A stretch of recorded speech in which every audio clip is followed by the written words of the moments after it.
Hello everyone, Natred here, back here with the second part of a review. So in that first episode, the first part, we started out talking about what the point of this channel was. Trying to, as a mid to like slightly above average fighter, look at fighting and take away lessons from it, find things to do better. I also now want to talk about kind of like my bona fides, where I come from, and why I feel like I have a chance to talk about this stuff. I've been fighting for 20 years. I started here in Tulsa, Oklahoma. I've lived here all my life. I've done some Bell, DAG, Amp Guard, cross gaming mostly, a tiny, tiny, tiny bit of SCA. And I've had a chance to fight some very good fighters, a few warlords. I've had a chance to fight notable warlords, Brett, Monkey, along with a couple other less notable ones, along with a few people who are now warlords. And I've always kind of like looked at foam fighting from a very competitive mindset of how to like have fun, but also become better at it. Easier to have fun when you're winning.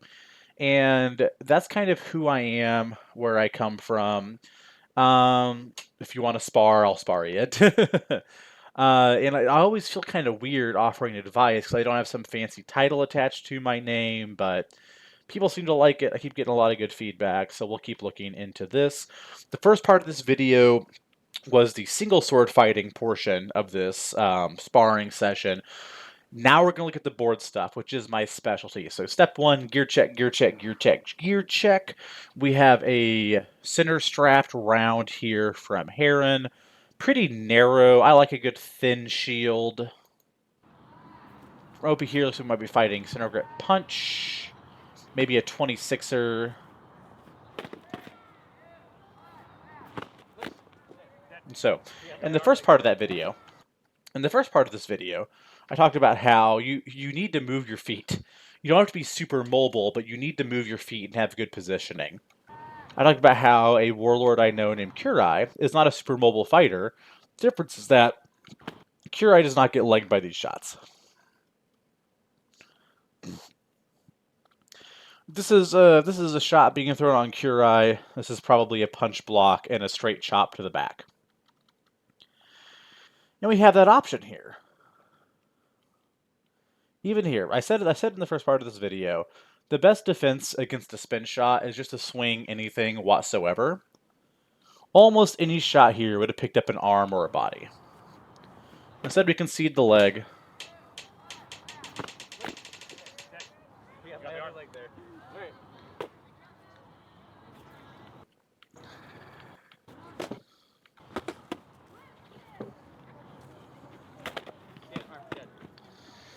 Very casual movement from... What the fuck is this guy's name? Opie. From Opie.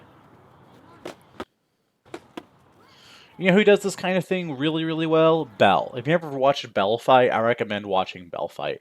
Bell has this kind of casual, low shield style. Where you don't want to be casually low shield is full bricked up. By bricked up, I mean like squared up. Fully squared up to somebody and slowly walking towards them. It's not the place that you want to be holding your shield low. And yeah, this looks kind of cool.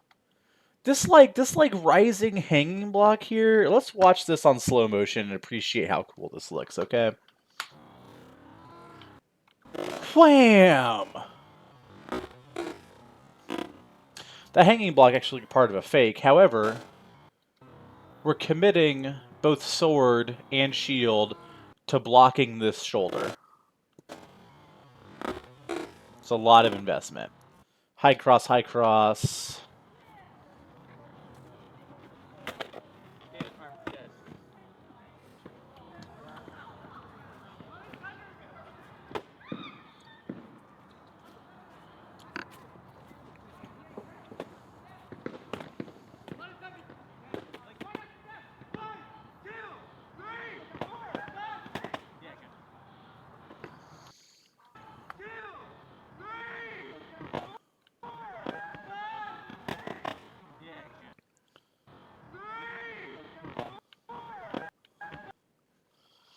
Man, the crossover is so strong. Look how deep this cross is.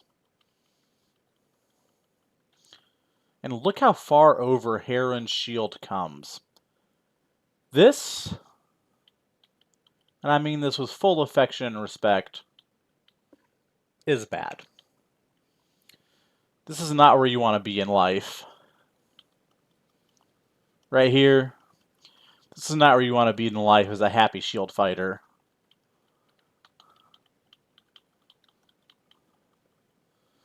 So tell me, at any point, is anything Opie is doing requiring this much shield movement?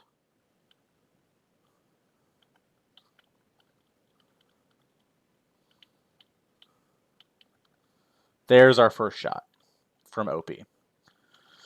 So all of this is just Heron maneuvering their shield around themselves. At any point here, Opie could just throw a outside wrap, and just wreck Heron. And we're just not seeing it. Starting here. Any moment here, Opie could throw an outside wrap, hit shoulder or body. Does not.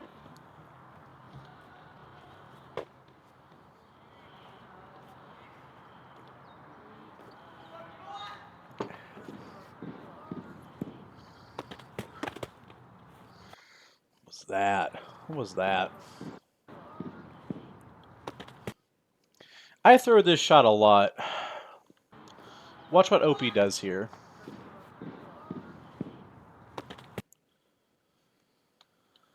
This isn't even really like the shot that I throw. I honestly cannot tell what it is Opie is trying to hit here. Like, it's just never going to land, right?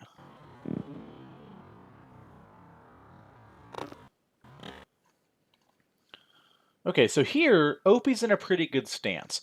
I would say that shield needs to be a little bit higher and that hand, the sword hand, a little bit lower. Then we're all the way down. And then we throw this shot. So here's what it looks like to me.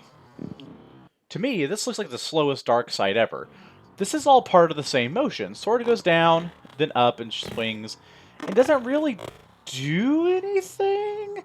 And then he tries to actually land the high cross, is what appears to be the killing mode. Heron throws a spin shot way out of range here while backing up. Throws another spin shot while out of range here, backing up. Hip, maybe. Okay, leg.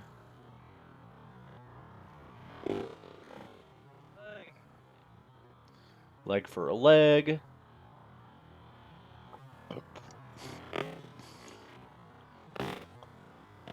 Um.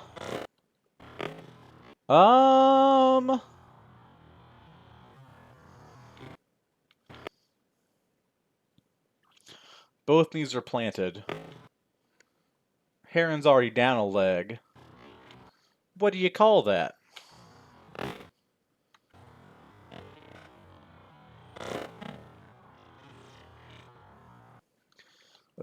This always annoys me. Look at how Opie keeps his sword out here. This is a wonderful frame.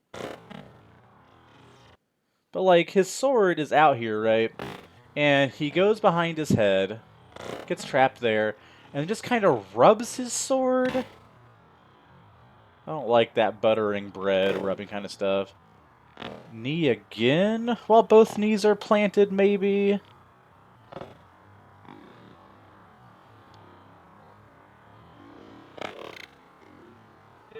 Yeah, I saw it move the garb there over the shoulder. Might have a couple Thickosaurus Rexes running around.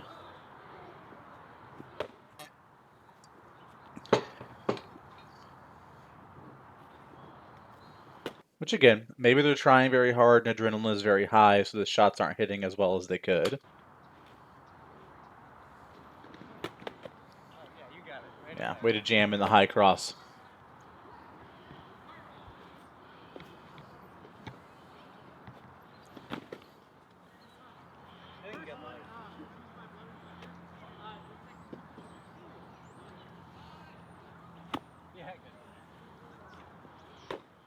High cross again.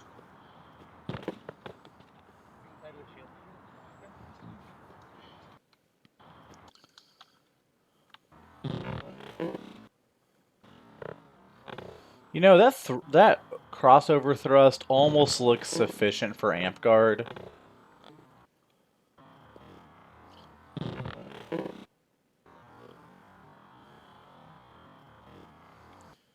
Okay, so talk a little more about mechanically strong versus mechanically weak responses. What is a mechanically strong response to your opponent doing this? Your opponent being Heron. What would be a mechanically strong response? A mechanically strong response would be something like a straight chop, straight down from your holstered right-handed sword fighting position into this inside armpit lane, right? Now, your timing would have to be perfect because Heron is actively closing off that lane as it happens. So, what is another mechanically strong thing you can do here? Dark side. You could dark side Heron here. Heron is throwing their own shield way out of position. The dark side is open. Instead, we come way over the top. We have to rely on this very light sternum tap as our killing blow.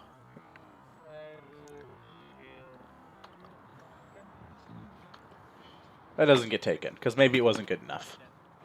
I always try to err on the side of maybe the shot wasn't good.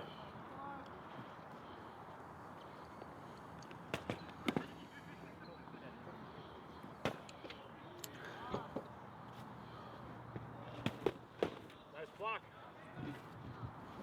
Was it? Was it a nice block? Nice block. So nice block intends that Heron intentionally... Nice block means that Heron intentionally did something that was, like, nice, right? Heron spins, tucks her shield as much as they can, and then just has their shield in guard. Block. Not really a nice block. I'd call it a lack of sloppiness. But the spin itself, it's a sloppy technique. It's a personal opinion I'm taking to my grave. Spins are bad. Spicy can eat both sides of my ass. I said it. Nice. You got the shoulder. You got the shoulder. So, again, very immobile fighter. Kurai also a very immobile fighter. Kurai's guard and stance is good enough to where he doesn't get got, from what I've seen, by shit like this. Nice. You got the shoulder. Instead, so focused on being immobile, I just had a thought. So focused on being immobile, it gets me in trouble.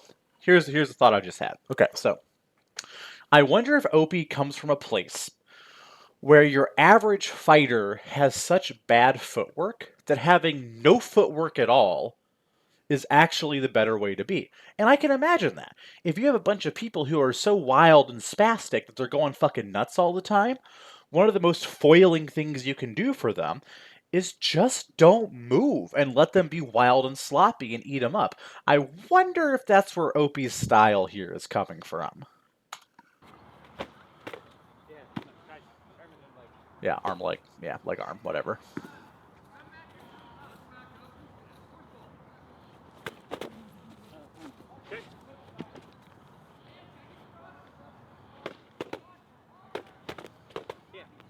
Yeah.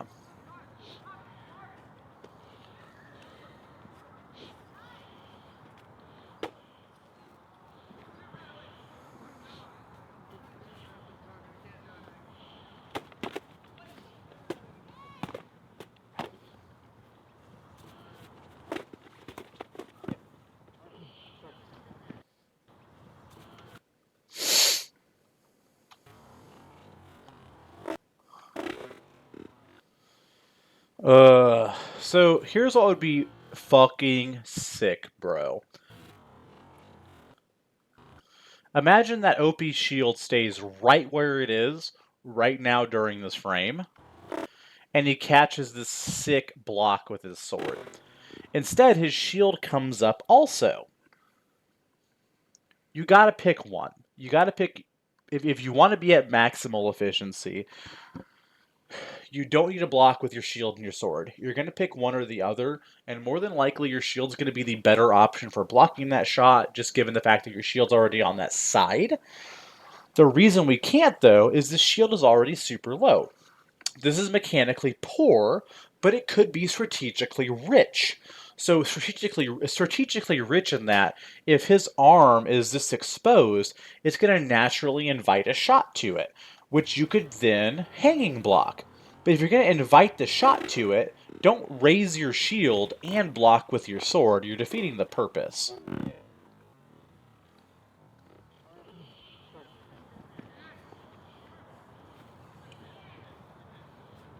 Yeah, good. Yeah. It looks like it was in time for both, maybe.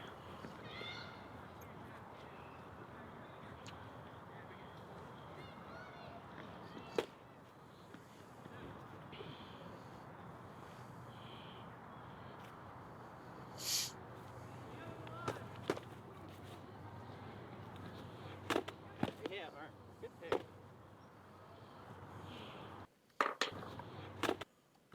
Yeah, Mark. Good pick.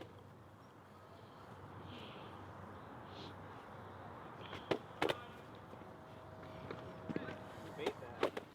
So there is a shot that I went over in one of the shot demo videos I did called Baby's First Flat Wrap. I I just realized that my caption for this video is flat wrap, flat wrap, flat wrap, die, which is how I normally fight. But so there's this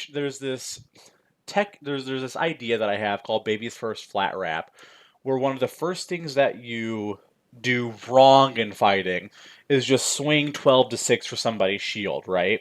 And then you develop a flat wrap from that bad behavior. So you start off throwing straight down, and then you realize that instead of throwing straight down, you can raise your shoulder and elbow and throw flat and throw straight across. So your sword's turned down now. Only kind of turned this way. So this is the bad thing. This is the good thing. Okay. And what you could do with people once you learn the difference between this and this being much more able to get over shields, is that you can two-stroke people. You can wham hit the top of their shield, half recock, wham flat wrap them. I would love to try that on Opie here. Given how low this shield is generally trending, you throw that first wham, that first 12 to 6 shot, straight to the top of their shield, recock halfway, wham, throw again flat. Because I bet you that first shot you throw will fool them into thinking their shoulder is safe.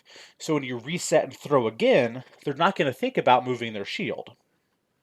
In fact, they may have already raised their shield to block your setup and then be in the process of resetting it back downwards when you throw your second shot, and they cannot reverse speed as fast as you. Bait that. A little bit of disrespect here. Bait that. Quack, quack, quack. Yeah. Yeah.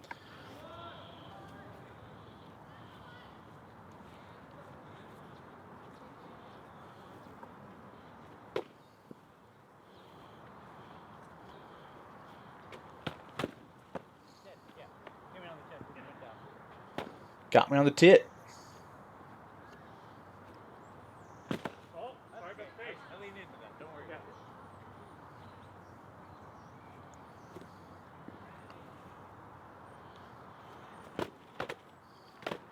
Whoa, okay.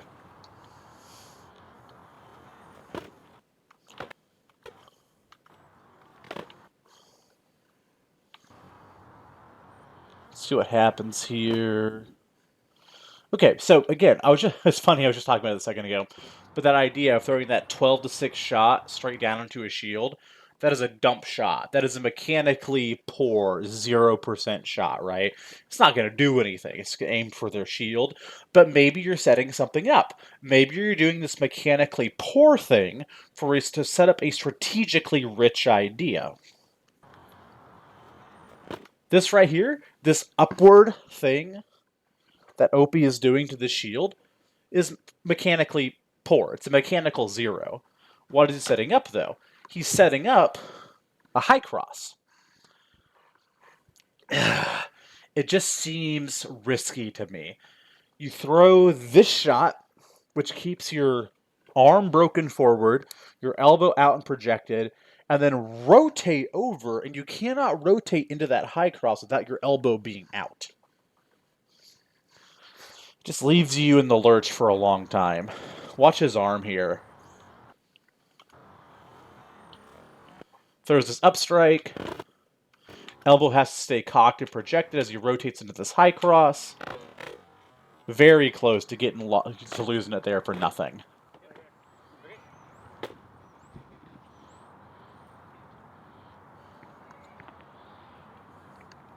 Oh no, my whiskey. It's gone. Yeah, that's like.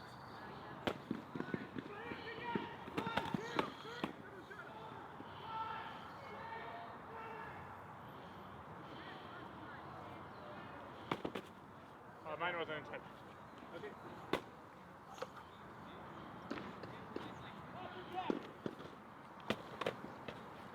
You got it there. Okay. So we're getting tired here. Some sloppy trade starting to happen. No, no. Pick. What if I high cross 3 times? That's right, high cross.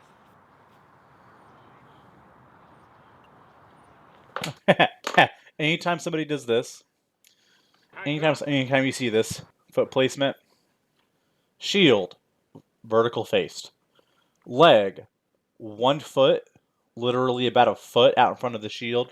Clock a motherfucker in the leg as hard as you can. So earlier in the first video, we talked about that toe weirdness going on. Look at motherfucking toe. Look at Opie's front toe. Okay. So my boy is fully stanced up. Full double-cheeked, fucking gripped out, stanced up. Starting right here. Watch this toe. Why does it take it so long to adjust? Why are you being so stone stanced? Like, I'm sure there's a reason here. I'm just having a hard time seeing it. So, Opie, Heron, if you're watching this, I hope that I stayed on the fair side of the line. I was trying to offer as much feedback and critique as I could, and that's all that I really have for you. I really hope that I get to meet you guys someday and fight you guys. I will be at SKBC this year in Las Vegas, so I'm hoping to see you. I'm making the drive up from Tulsa. Hopefully, you can meet me halfway, meet me in Las Vegas, and I'll see you there. Bye.